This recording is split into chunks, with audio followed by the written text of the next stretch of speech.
Is Air Force Master Sergeant Franklin Lawrence retired? Thanks for making time for us this morning. Thank you. I'm pleased I can do this. Tell me what year you signed up and why you decided to sign up with the Air Force. Well, back in 1947, just after we became the Air Force, it wasn't long after that that President Truman extended the draft simply because people who had come in 45 were going to be out in 48, and there was no sign of reenlistments.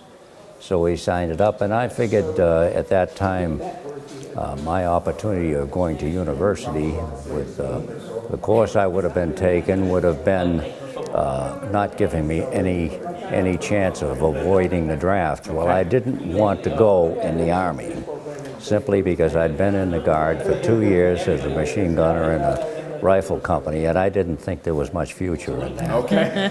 So I came into the Air Force, and not a mistake, I enjoyed it very much. What did you do for the Air Force? Well, when I first came in, of course, training and in tech school and this sort of thing, and immediately out of tech school in 48, I was home for Christmas, and on the first week of January in 49, I was on an airplane flying out of Idlewild, which is now JFK, flying to England for the Berlin airlift. And I spent my tour there during the airlift, and the airlift ended in September. And fortunately, I met a young lady at the same time. And through the course of events, I stayed there until 51. That became a long tour. Yes, and then she migrated to the States and stayed with my folks, and told her if she liked it, good. If she didn't, she could come back to England. And so I got back to the States in 51, and President Truman gave me an invitation to stay another year. And did you get a chance to say thank you in person? No. And that was probably the best thing that happened.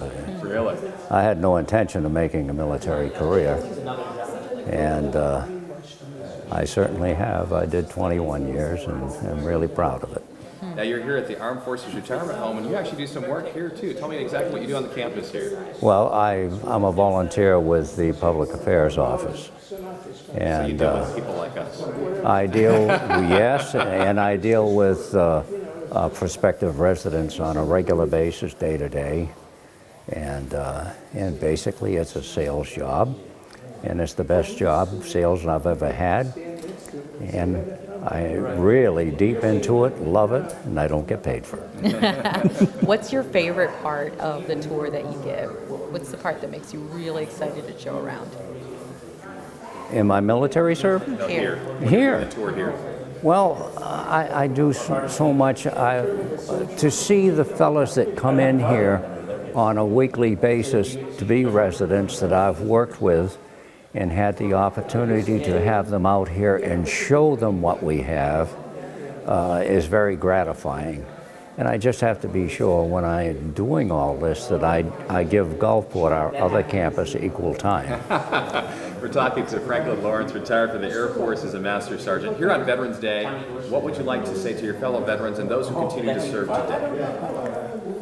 Well, all of my fellow veterans here, they're all proud of their service, and a lot of them are a lot older than me, and I want to thank them for their service. And we have some that are younger than me, and I want to thank them for their service too. All of the veterans that are in this area, there's a tremendous amount, and to thank them all for their service. You said that your work here at the Armed Forces Retirement Home is one of the most gratifying things that you get to do every day. What got you to be here in this place? Something to do with your wife? Well, 12 years ago, I came out here with my wife. She was qualified. She had 22 years in the Army, but she was too young to be here. And so we only stayed for 3 months and left. And 4 years ago, my wife died of ovarian cancer, and I stayed where I was in Texas and loved it. And I was with all these young people her age. She was 15 years younger than me. And my daughter got slightly worried about it. My daughter and family live in England. And she called me and asked me when I was going to grow up. So I simply told her that growing old was mandatory. Growing up was optional. She said, "Nah, Dad, you've already done that to me once. I don't want you to do it again." And because her mom died back in '79. And so she said, "You used to keep in contact with a person out there at the home." And I said, "I still do." So she wanted to give her a call. So I called Sheila Raybar, now our administrator right now. And she's the public affairs officer, and I worked for her then. So she said, "Well, what do you need? A written invitation? Get out here."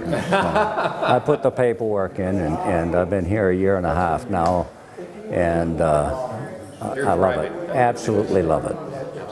Thank you for your service. Thank you for spending time with us. Thank you. Appreciate it. That was great. Thank you, sir. Thank you much. Appreciate it. You have a great voice. You do. You got a radio voice. Yes, you do. I can help you. I got a big mouth. No, you're just friendly. Everybody That's how I see accuses it. me of it. No.